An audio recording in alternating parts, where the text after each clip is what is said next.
사용하는 것이 비밀 코드입니다. 이것을 암호라고 부르기도 합니다만은 이것은 아군들끼리만 아는 커뮤니케이션의 수단이기 때문에 다른 사람에게 노출되면 안 됩니다. 이것이 노출되는 순간 모든 작전의 비밀이 드러나기 때문에 상당히 위험한 상황에 처할 수가 있는 것입니다. 그 좋은 예가 1944년 6월 6일 실시된 놀만디 상륙 작전입니다. 2차 대전의 운명이 걸린 작전이요, 연합군 8개국에서 15만 명의 군사가 동원된 엄청난 작전이었기 때문에 이것은 반드시 성공해야 될 중요한 군사 작전이었습니다. 그런데 이 전쟁의 성패를 결정한 중요한 팩트 중에 하나가 암호 해독이었다고 합니다. 독일군에서는 연합군의 암호를 잘못 읽었어요. 놀망디가 아니라 칼레라고 하는 이 프랑스 북부에 있는 도보 해협 쪽에 있는 그쪽에 상륙한다고 오판을 했습니다. 사실은 연합군에서 의도적으로 흘린 가짜 정보를 잘못 받은 것입니다. 반면에 연합군 측에서는 독일군의 암호를 정확하게 해독을 했습니다. 그래서 놀만디를 지키는 독일의 군사가 약 1만 명밖에 안 된다는 사실과 두 번째는 유명한 야전 사령관인 롬멜 장군이 아내의 생일 파티를 위해서 독일 집으로 휴가를 떠났다고 하는 사실을 알아냈습니다. 이와 같은 정보를 갖고 있었기 때문에 6월 6일 굉장히 악천후였습니다만 이와 같은 나쁜 일에도 불구하고 작전을 감행했고 결과적으로는 큰 승리를 거두게 된 것입니다.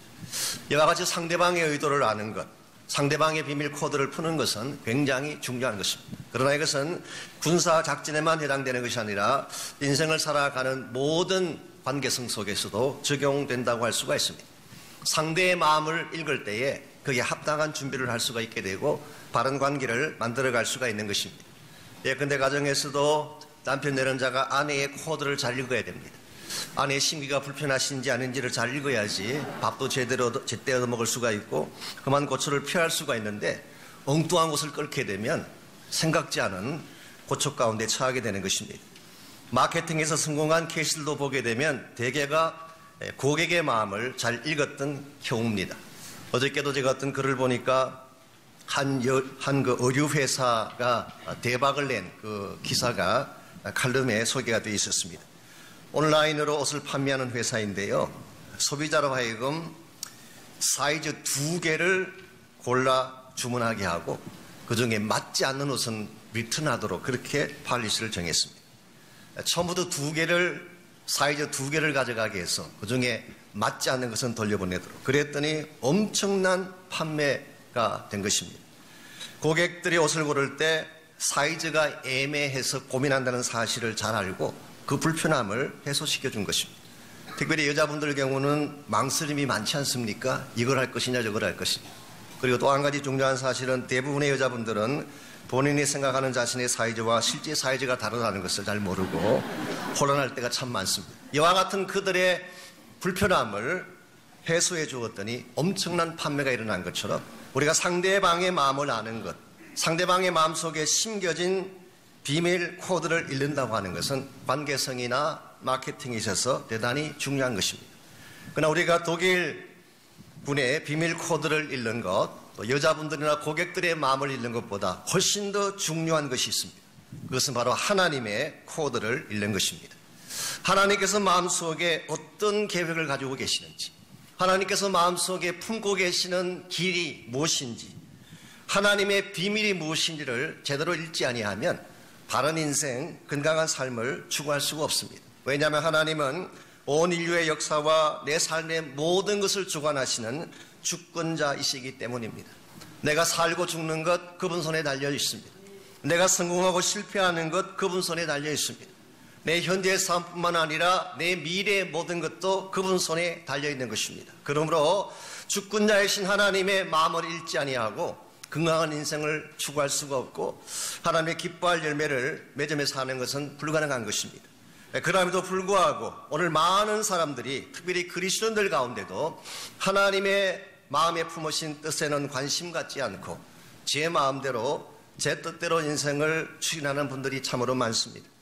이것은 마치 기관사 없이 질주하는 열차처럼 언제 레일을 벗어나서 파멸될지 모르는 케이스이기 때문에 상당히 위험한 인생 어프로치가 아닐 수 없습니다.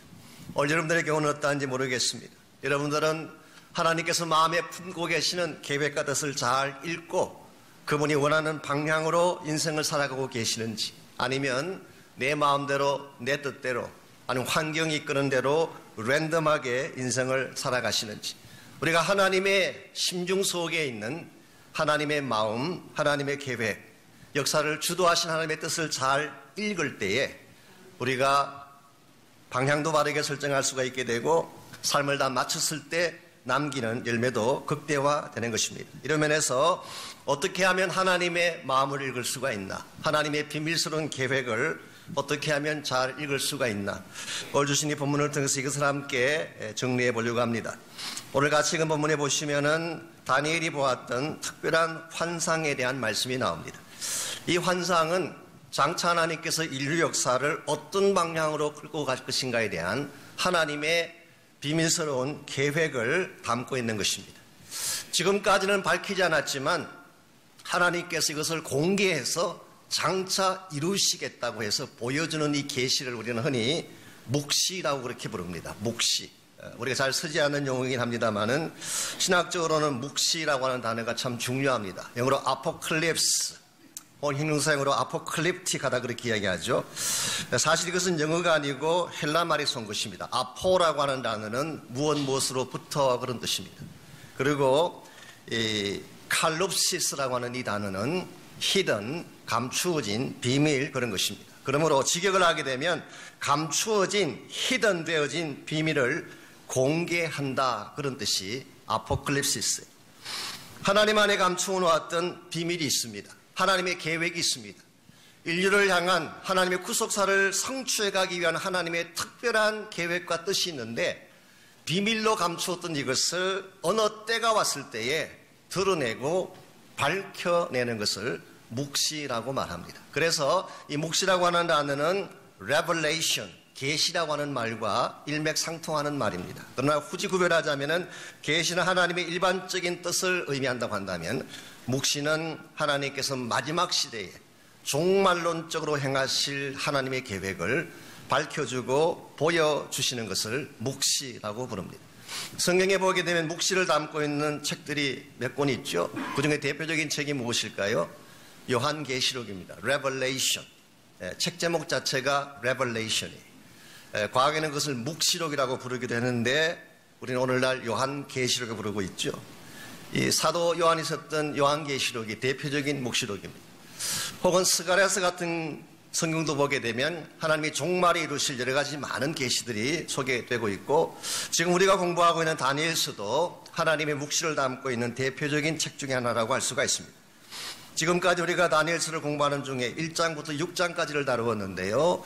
1장에서 6장까지의 주된 내용은 역사적 내용입니다. 그래서 우리가 다니엘서를 두 개로 나눴을 때, 12장까지는 다니엘서를 두 개로 나눴을 때 첫 파트, 1장부터 6장까지는 historical part.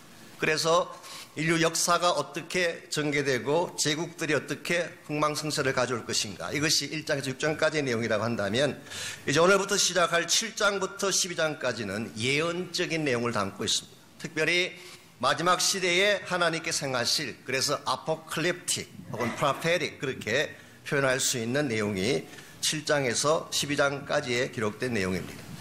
여러분, 역사를 공부하는 것이 쉬울까요? 하나님의 묵시를 공부하는 것이 쉬울까요? 역사가 훨씬 더 쉽습니다.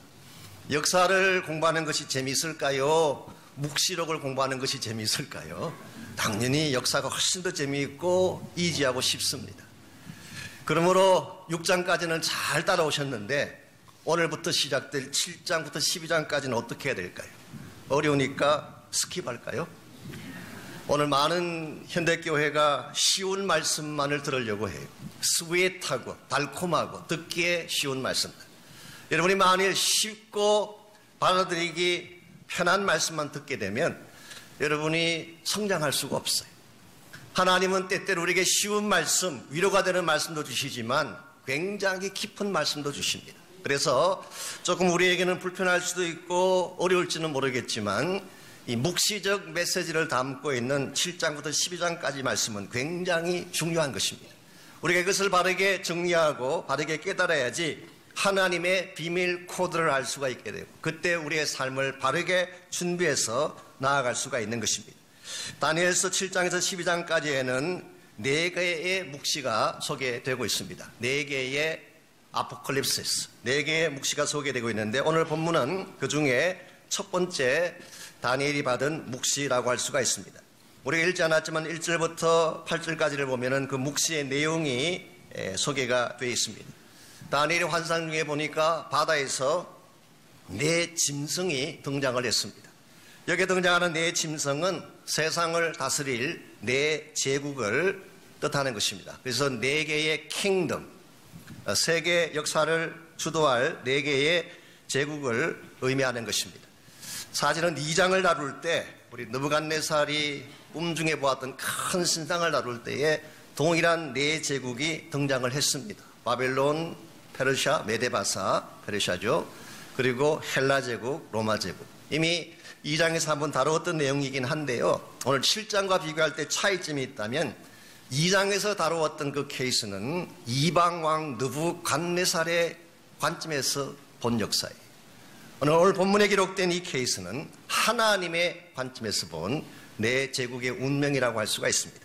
먼저 4절에 보시면은 사자가 나옵니다. 그것도 그냥 사자가 아니라 독수리의 날개가 달려있는 사자. 이것은 바벨론 제국을 의미합니다. 5절에 보게 되면 곰이 등장합니다.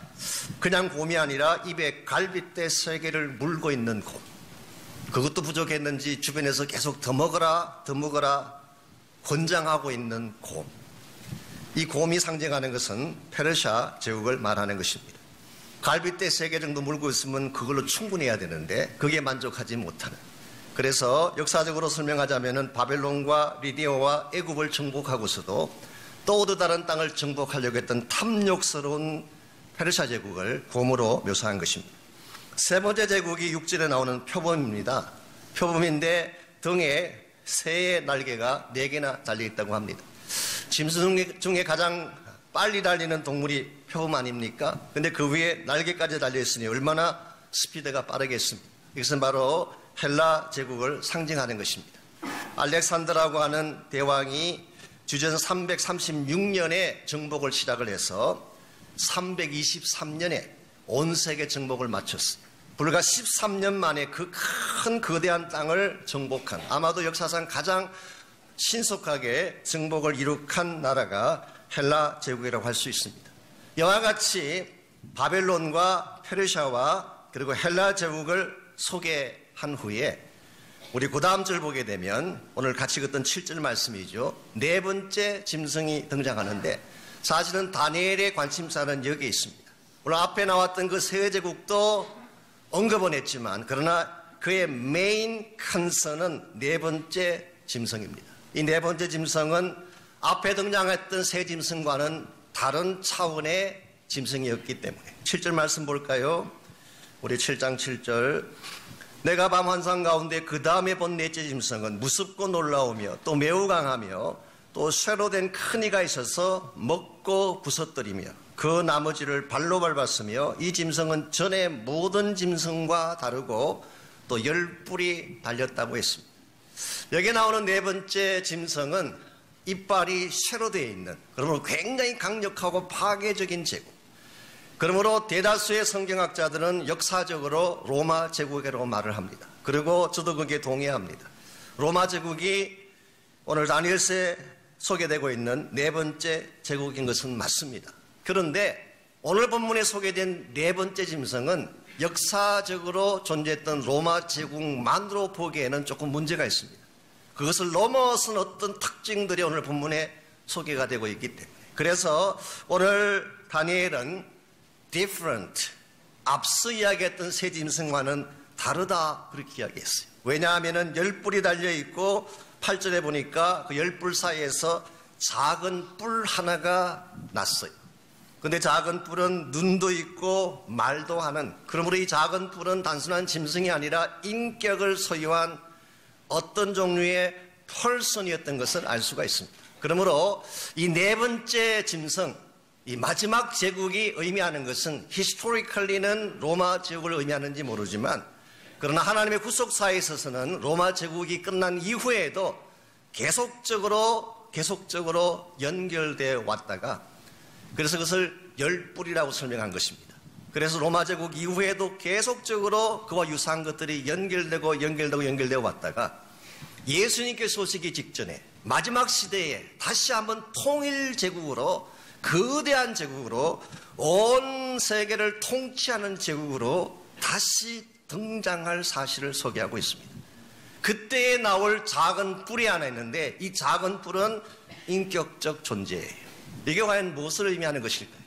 저는 아까 일부 시간에도 잠깐 말씀을 나눴지만 우린 여기에서 역사성의 컨티뉴어티, 이 로마 제국이 계속되는 컨티뉴어티와 동시에 yet discontinuity, 로마의 연결이 있으면서도 사실은 로마 제국과는 다른 차원의 나라, 이게 마지막 시대에 등장하게 될 적그리스도의 왕국을 말하는 것입니다. 이 왕국의 특징은 하나님의 나라를 대적하는 것입니다. 그리고 적그리스도의 왕국을 대표하는 왕이 바로 엔타이크라이스트. 그래서 오늘 본문에 나오는 작은 뿔이라고 하는 것은 아직 등장했는지는 모르지만 앞으로 아마 주님께서 오시면 반드시 등장할 엔타이크라이스트, 이것을 우리에게 소개하고 있습니다. 이 적그리스도는 네 가지 특징이 있습니다. 첫째는 he is ruler, 그는 다스리는 자였어요. 그래서 한 왕국을 다스리고 한 왕국을 통치하는, maybe 마지막 시대가 되면 온 세계가 하나로 되어지는 통치의 시대가 올지 모릅니다. 그때에 he is ruler. 두 번째로 he is speaker, 말을 하는 사람이었어요. 말을 하는 존재였어요. 그래서 요한계시록 13장 1절에서 10절에 보면 여기에 대한 더 자세한 내용이 나옵니다만은 그게 보게 되면 하나님에 대해서 대적하고 참남한 말을 늘어놓고 그리스도를 대적하는 말을 하는 자였어요. 세 번째로 he is oppressor, 핍박자였어요. 압제자였어요. 그래서 성도들을 핍박하고 성도들로 하여금 매매를 중단시키고 또 적그리스도의 표를 받지 않는, 짐승의 표를 받지 않는 자들은 처참하게 처형하는 오프레서, 이것이 바로 적그리스도예요. 마지막 네 번째로, 그러나 그는 he is loser, 그는 결국 패배자입니다. 실패자입니다. 장차 예수님께서 오시게 되면 그는 패망하게 되고 망하게 될 존재. 오늘 본문에서 하나님은 다니엘을 통해서, 아직은 일어나지 않았지만, 다니엘 시대는 다 완성되지 않았지만 장차 일어나게 될 하나님의 나라의 비밀을 보여주신 것입니다. 왜 보여주셨을까요? 준비하라고 보여주신 것입니다. 이와 같은 일들이 벌어질 것이기 때문에 너희들이 함부로 마음대로 살지 말고 하나님의 코드를 잘 읽고 그게 합당한 삶을 살라고 해서 하나님께서 미리 보여주신 것입니다. 우리가 한 가지 인식해야 될 중요한 사실이 있습니다. 여러분이 예수님을 믿는 순간부터, 즉 여러분이 크리스찬 삶을 시작하는 순간부터, 여러분이 인정하든 인정하지 아니하든 여러분은 영적 전쟁 속으로 들어왔어요. Spiritual warfare. 이것은 우리가 항상 인식할 수 있어야 돼요. 오늘 본문에 나오는 이 작은 뿔이 여러분의 삶 속에 파고 들어가서 지금도 이미 적그리스도의 영이 우리를 계속 미혹하고 있고 우리를 갈라놓고 있습니다. 우리를 낙심시키고 우리를 상처받게 하고, 이와 같은 적그리스도의 영이 이 작은 뿔이 가정 속에 들어오게 되면 남편과 아내가 상처를 주고 상처를 받게 됩니다. 부모와 자식 사이에 금이 가기 시작합니다.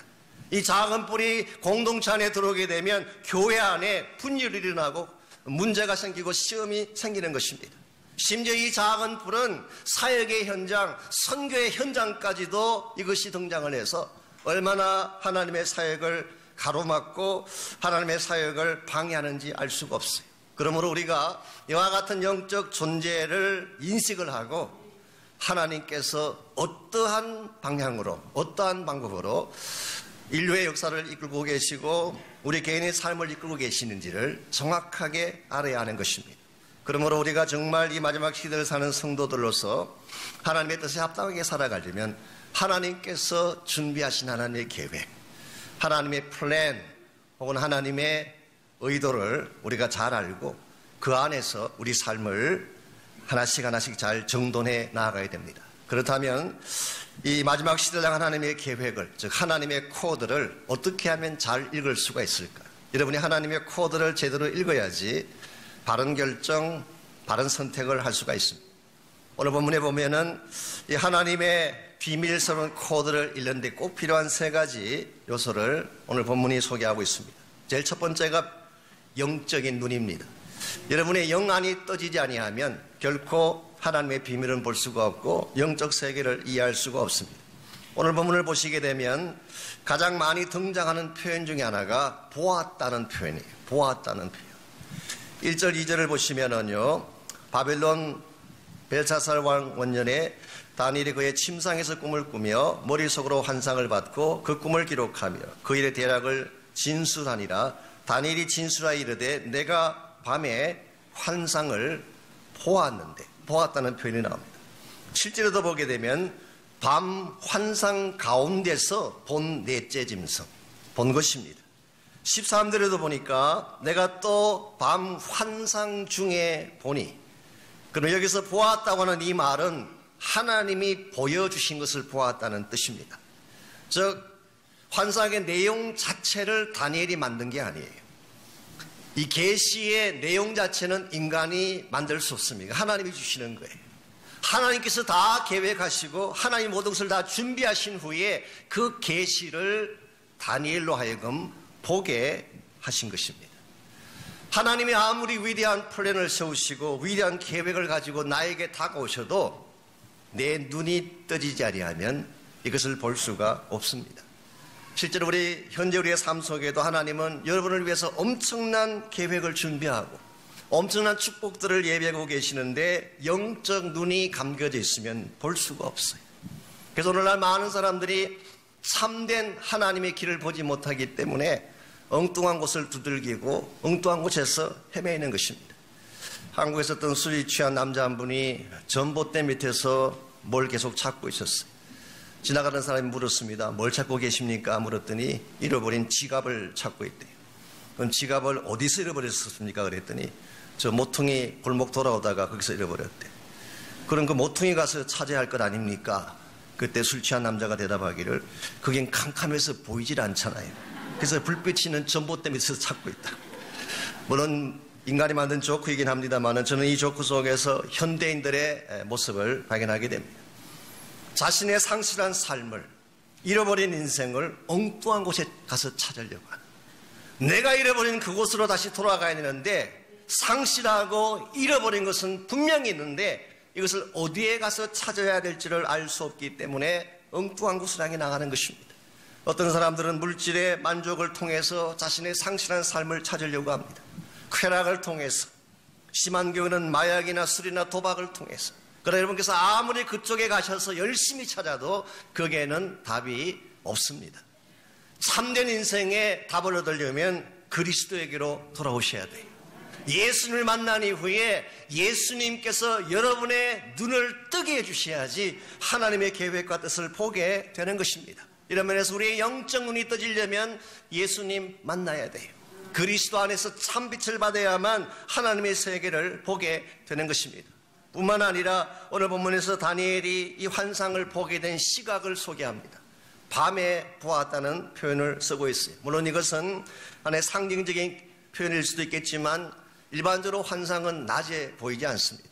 낮 시간에는 너무나 밝아서 하나님이 보여주시는 환상을 볼 수가 없어요. 눈이 산발되게 흩어지기 때문에 하나님께서 뭘 보여주셔도 보이지 않는 것입니다. 그래서 일반적으로 하나님의 환상은 인생의 밤에 보여집니다. 사도 요한 같은 경우는 밤모섬에 유배되었을 때에 그는 하나님의 묵시를 받았어요. 그게 바로 요한계시록이 된 것입니다. 에스겔 같은 경우는 그발강가에서 민족이 멸망하고 남의 땅에 포로로 끌려간 가운데서 돌아가지 못하는 고향 땅을 바라보면서 밤마다 통곡하며 우는 그 시각에 하나님께서 하늘을 여시고 영광된 빛을 보여주셨어요. 존 버년이라고 하는 목사님은 철로역정이라는 일생일대의 글작품을 남겼습니다. 어디에서 그것을 썼을까요? 그가 감옥에 갇혀있을 때 그것을 쓴 것입니다. 오늘 여러분의 인생에도 밤이 찾아올 수가 있습니다. 경제적인 밤이 찾아오기도 하고 혹은 관계적인 차원에서 혼자 되고 상처받는 인생의 밤이 찾아오기도 합니다. 어떤 목에는 건강이 갑자기 떠나가고 중병이 선고되어지는 인생의 밤을 맞이할 수가 있습니다. 우리는 인생의 밤을 싫어하지만 밤이야말로 내 영적인 눈을 뜨고 하나님을 볼 수 있는 시간이기 때문에 소중한 것입니다. 내가 옛날에 미쳐보지 못했던 하나님의 그 사랑을 밤에 보는 것입니다. 옛날에 미처 알지 못했던 가족의 소중함과 내 인생의 진정한 가치를 내 인생의 밤이 왔을 때에 비로소 깨닫게 되고 알게 되는 사실. 그러므로 우리의 환경이나 우리의 삶의 여건이 어둡고 혼미하고 어려울 때라고 해서 여러분 포기하지 마십시오. 그리스도 안으로 돌아가시면 진짜를 볼 수 있기 때문에. 그러므로 힘들 때일수록 말씀 앞으로 나아가시고 힘들 때일수록 예수님 앞으로 나가셔서 성령의 조명을 받고 하나님의 빛을 받아서 정말 보아야 될 참된 가치를 바라보는 여러분 모두 되시기 바랍니다. 두 번째로 하나님의 코드를 읽으려면 집중을 해야 됩니다. 이 포커스, 바른 집중을 해야지 하나님의 코드를 알 수가 있습니다.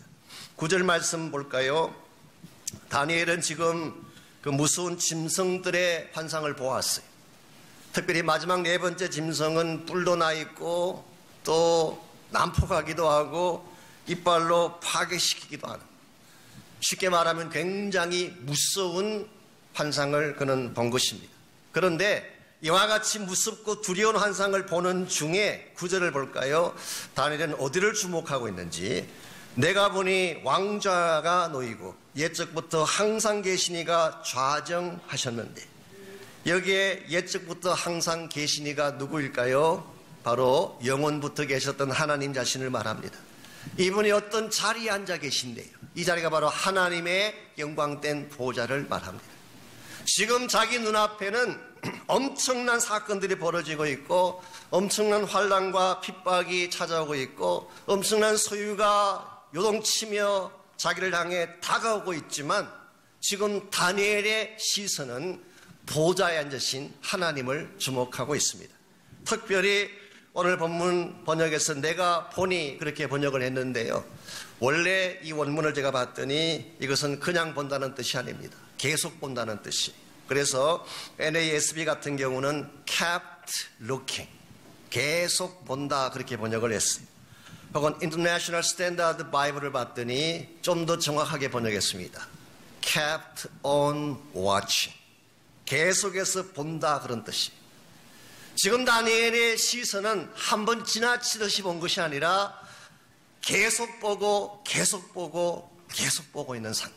이게 소위 말하는 집중입니다. 오늘 여러분과 제가 우리 주변에 일어나는 사건을 보기 시작하면 마음이 흔들리게 돼 있어요. 우리 주변에 일어나고 있는 일들에 관심을 갖게 되면 마음이 혼란하고 정돈이 안 될 수가 있습니다. 그런데 보좌에 앉으신 하나님을 집중하게 되면 이 땅에 무슨 일이 일어나든 어떤 사건이 벌어지든 상관하지 않습니다. 하나님을 바라보게 되면 하나님께서 우리의 모든 문제뿐만 아니라 이 땅의 모든 문제를 직접 핸들해 주시기 때문에. 그래서 오늘 9절 10절을 볼까요? 내가 보니 왕자가 놓이고 옛적부터 항상 계신 이가 좌정하셨는데 그의 옷은 희기가 눈 같고 그의 머리털은 깨끗한 양의 털 같고. 이것은 하나님의 거룩하심, righteousness를 표현한 것입니다. 그의 보좌는 불꽃이요 그의 바퀴는 타오르는 불이며 불이 강처럼 흘려 그의 앞에서 나오는데, 여기에 불은 심판의 불을 말합니다. 그를 섬기는 자는 천천히요 그 앞에 모셔 선 자는 만만이며 심판을 베푸는데 책들이 펴 놓였더라. 하나님의 주변에는 천천만만의 천사들이 보좌를 하고 있습니다. 근데 하나님이 심판하실 때 그냥 심판하는 것이 아니라 책을 펴놓고 계신데, 이 책이 무슨 책일까요? 여러 가지 많은 해석들이 있지만 일반적으로는 행위의 책이라고 말합니다. 우리는 이 땅에 살면서 내가 이렇게 살건 저렇게 살든 지나가면 그만이지 그럴지 모르지만 아니에요. 그것이 다 하나님의 책에 기록됩니다. 그리고 하나님께서 마지막 심판 때 이 책을 펴놓고 우리의 행위를 따라 심판하시는 것입니다.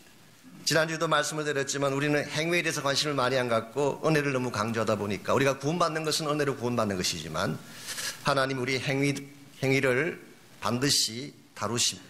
그래서 요한계시록 22장 12절에 보면 내가 속히 가리니 너에게 줄 상이 있다. 그 상을 무엇을 따라 주는지 아십니까? 너희들의 행한 대로 갚으리라 말씀하셨어요. 고린도후서 5장에도 보게 되면 우리 모두가 예수 그리스도의 심판대 앞에 선악 간에 행한 대로 그 심판대 앞에 서리라고 했어요. 그러므로 오늘 우리가 이 땅을 살면서 행했던 행위 아무것도 아닐지 모른다고 생각할지 모르지만 아니에요. 굉장히 중요한 것입니다.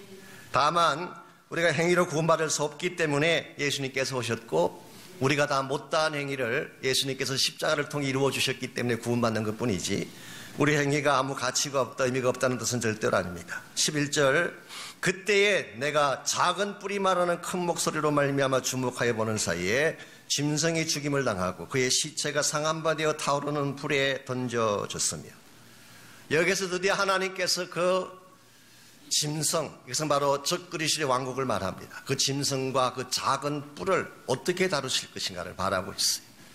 하나님은 아무것도 안 하시는 것처럼 보이지만 아닙니다. 그분은 지금도 일하고 계세요. 다만 하나님의 때가 되면 우리를 공격하고 우리를 아프게 하고 우리를 미혹 했던 그 악한 적그리스도와 적그리스도의 왕국을 하나님이 다스려 주십니다. 그러면 우리의 관심사는 뭐가 돼야 될까요? 마귀 자체도 아니고 지금 일어나고 있는 사건들이나 일들도 아니고 흔히 어떤 분들이 말하는 것처럼 종말적인 사인도리의 관심사는 아닙니다. 우리가 어떻게 그걸 다 알겠어요? 어떻게 다 이해할 수가 있겠어요? 어떠한 일이 벌어지든 어떠한 사건이 벌어지든 어떠한 상황이 벌어지든 우리가 진짜 관심 가져야 될 것은 그리스도 안에서 하나님을 바라보는 것입니다. 여러분과 제가 그리스도 안에 들어와 있고 그리고 하늘에 앉으신 하나님의 보좌를 바라보고 있다면 여러분들은 어떤 상황이 와도 안심하셔도 돼요. 그리스도 안에 있기 때문에 구원받을 것입니다. 하나님의 보좌를 바라보기 때문에 하나님께서 예배하신 모든 창대와 능력과 축복을 여러분에게 쏟아 부어주실 것이기 때문에 그러므로 이 시대가 악해져가고 혼미스러워져 갈수록 여러분의 시선은 어디에 집중해야 될까요? 보좌에 앉으신 하나님에게 집중해야 됩니다. 마지막 세 번째로 우리가 마지막 시대에 하나님의 코드를 제대로 읽으려면 우리의 소망이 무엇인가를 정확하게 알아야 됩니다. 즉 우리의 소망, 우리의 영원한 비전에 대한 문제입니다. 13절 14절 말씀 보시면 드디어 인자 같은 이가 등장합니다. 13절에 나오는 인자 같은 이는 누구를 의미할까요? 다니엘서에서 이것은 바로 장차 오실 예수 그리스도를 말하는 것입니다. 그런데 이 인자 같은 이가 하늘 구름을 타고 오신다고 했어요. 그러므로 여기 나오는 이 인자가 오시는 이 사건은 초림 사건이 아니라 재림을 말합니다. 예수님께서 다시 오실 때, 재림에 주로 오실 때, 아까 말씀드렸던 짐승들은 바다에서 나왔어요. 그 짐승들의 오리진은 어둡고 캄캄한 그 흑암의 바다입니다. 그러나 장차 이 땅에 왕으로 오실 예수님은 구름을 타고 하늘로부터 오신 영광된 하나님의 아들이세요. 14절에 보니까 하나님이 그에게 권세와 영광과 나라를 주셨는데 그의 권세는 영원할 것이요 그의 나라는 결코 멸망치 아니하리라. 여기 우리의 소망이 있습니다. 이 땅에 우리가 아무리 많은 것을 쌓아두어도 이 땅 것은 다 사라집니다. 이 땅에 여러분이 아무리 많은 것들을 축적하고 이룩해 놓아도 이 세상에 쌓았던 것들 중에 남을 것은 한 개도 없습니다. 다 불타고 사라지고 없어지는 것입니다. 오직 남는 것은 영원한 그의 나라밖에 없습니다. 지금 우리가 혹시 환난을 당할지 모르지만 고통을 당할지 모르지만 그럼에도 불구하고 우리가 소망 갖고 살아야 될 이유가 여기 있습니다. 그날이 오면 우리 주님 예수님께서 우리의 모든 것들을 갚아주시고 우리를 영광된 그 나라로 들어가게 하실 것이기 때문에 사도 바울은 고린도후서 4장 18절에서 우리의 돌아보는 것은 보이는 것이 아니요 보이지 않는 것이니 보이는 것은 잠깐이요 보이지 않는 것은 영원함이라고 했습니다.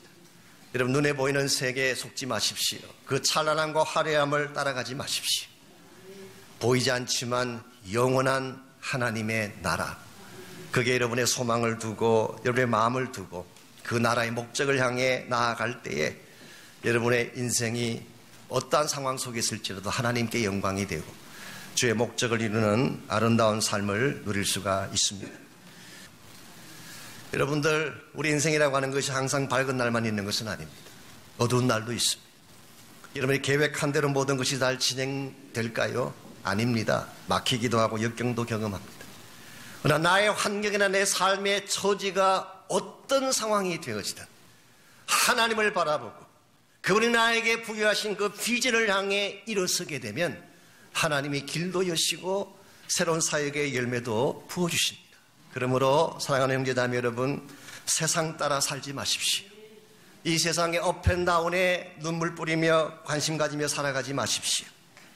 하나님 따라 사시기 바랍니다. 그분의 길을 따라 사시고 그분의 기뻐하시는 뜻을 따라 사시고 지금도 하나님이 무엇을 심중에 품고 계시는지 하나님의 코드를 잘 읽고 그 뜻 따라 여러분의 인생을 전개해 나갈 때 여러분 한 번을 살아도 가치 있게 살 수가 있고 장차 주님 다시 오시는 그날 그분 앞에 섰을 때에 영광된 모습으로 서게 될 것입니다.